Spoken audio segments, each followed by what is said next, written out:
अस्सलाम वालेकुम नाजरीन, मैं हूं अब्दुल अयाज। 7H न्यूज़ में आपका इस्तकबाल है। सुलेमान नगर में ड्रेनेज का पानी बहने की वजह से वहां की आवाम बहुत परेशान है और GHMC इस पर कोई तवज्जो नहीं दे रही। आइए देखते हैं ये रिपोर्ट।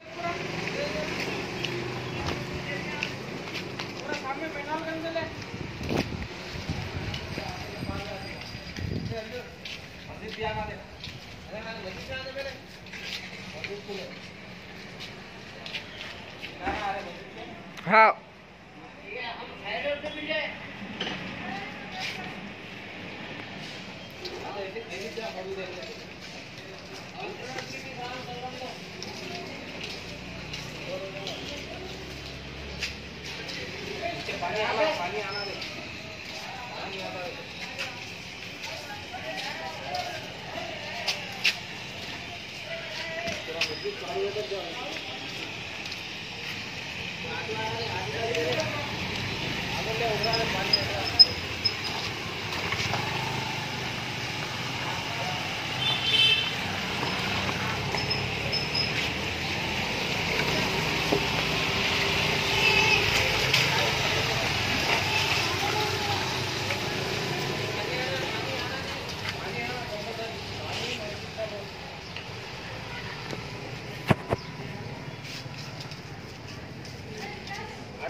लंबा आगे तक ले।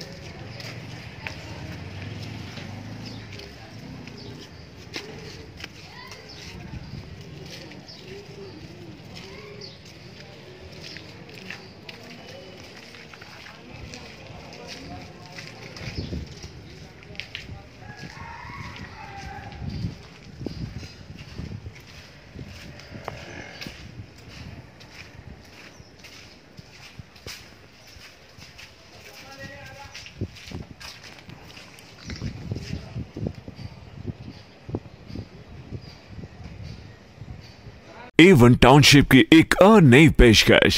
जहांगीर पीर दरगाह से 2 किलोमीटर पहले मल्टीनेशनल कंपनीज के करीब, जो कि बिल्कुल आबादी से लगा हुआ, बेंगलोर हाईवे से सिर्फ 5.5 किलोमीटर, BT रोड से लगा हुआ, तमाम डेवलपमेंट के साथ 5,50,000 में 100 गज का प्लॉट। A1 टाउनशिप में आपका ये छोटा सा इन्वेस्टमेंट आपका और आपके बच्चों का मुस्तकबिल बदल सकता है। आज ही तशरीफ लाएं और A1 टाउनशिप के इस प्रोजेक्ट से फायदा उठाएं। Office at pillar number 235 opposite fisheries department, Rajendra Nagar, Hyderabad. खबर है शहर की, खबर है गाँव की, खबर है सारी दुनिया की। 7H न्यूज़ पसंद आए तो लाइक कीजिए, शेयर कीजिए और सब्सक्राइब करना ना भूलें। 7H न्यूज़, आपकी आवाज।